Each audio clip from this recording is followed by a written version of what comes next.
Netflix TV நேயர்களுக்கு வணக்கம். பெருத்துளசி பணம் பேசுகிறேன். இந்த வாரம் சேனல் ஒளிபரப்பான நிகழ்ச்சி ஹாப்பி ராஜ் திரைப்படத்தின் விமர்சனம். GV Prakash Kumar, Sri Gowri Priya, George Maryan, Abbas, Geetha Kailasam, Madurai முத்து நடிப்பில் மரியா ராஜா இளஞ்செழியன் எழுதி இயக்கியிருக்கும் படம் பியாண்ட் பிக்சர்ஸ் சார்பில் ஜெயவரதா, ஜெயகாந்த், சுரேஷ் ஆகியோரின் தயாரிப்பு.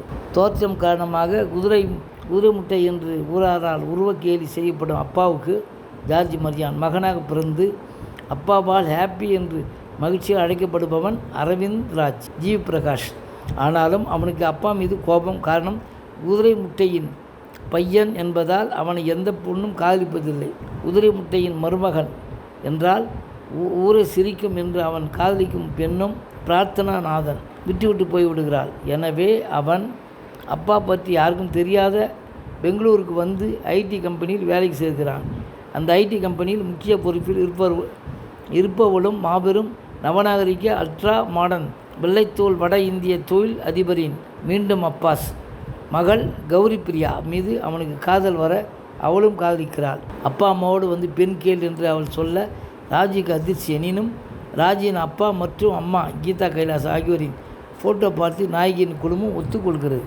ஆனாலும் பெண் பார்க்கும் வைபவத்தில் பெங்களூருக்கு ஸ்டார் ஹோட்டலில் ராஜின் ஊர் மக்கள் கும்பலாக வந்து தங்கள் பாணியில் பங்கேற்க அதனால் ஏற்பட்ட கருத்து வேறுபட்டால் ராஜின் அப்பாவுக்கும் நாயகியின் அப்பாவுக்கும் பகை எழும்புகிறது.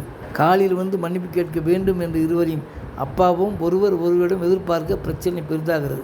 அவங்க அப்பா மன்னிப்பு கேட்க சம்மதிச்சிட்டார் என்று இருவரும் தங்கள் அப்பாவிடம் போய் சொல்ல நாயகியின் அப்பா மற்றும் குடும்ப ராஜின் கிராமத்துக்கு வருகிறது. அங்கு என்ன நடந்தது என்பதே ஹாப்பி ராஜ். பொறுப்பில்லாத பெற்றோர்கள் மேல் கோபப்படுகிற பிள்ளை ஒரு நிலையில் அப்பா அம்மாவின் அருமை உணரும் வகையில் சென்ற வாரம் வந்து வெற்றிகரமாக ஓடிக்கொண்டிருக்கும் அப்பா அம்மாவின் அருமை உணரும் வகையில் இந்த படம் உருவாக்கப்பட்டிருக்கிறது.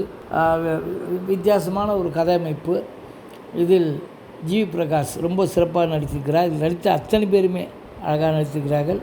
இது நிச்சயம் ரசிகர்களை கவரும். நன்றி, வணக்கம். அடுத்த வாரம் வேறு ஒரு திரைப்படத்தோட செய்தியோடு உங்களை சந்திக்கிறேன்.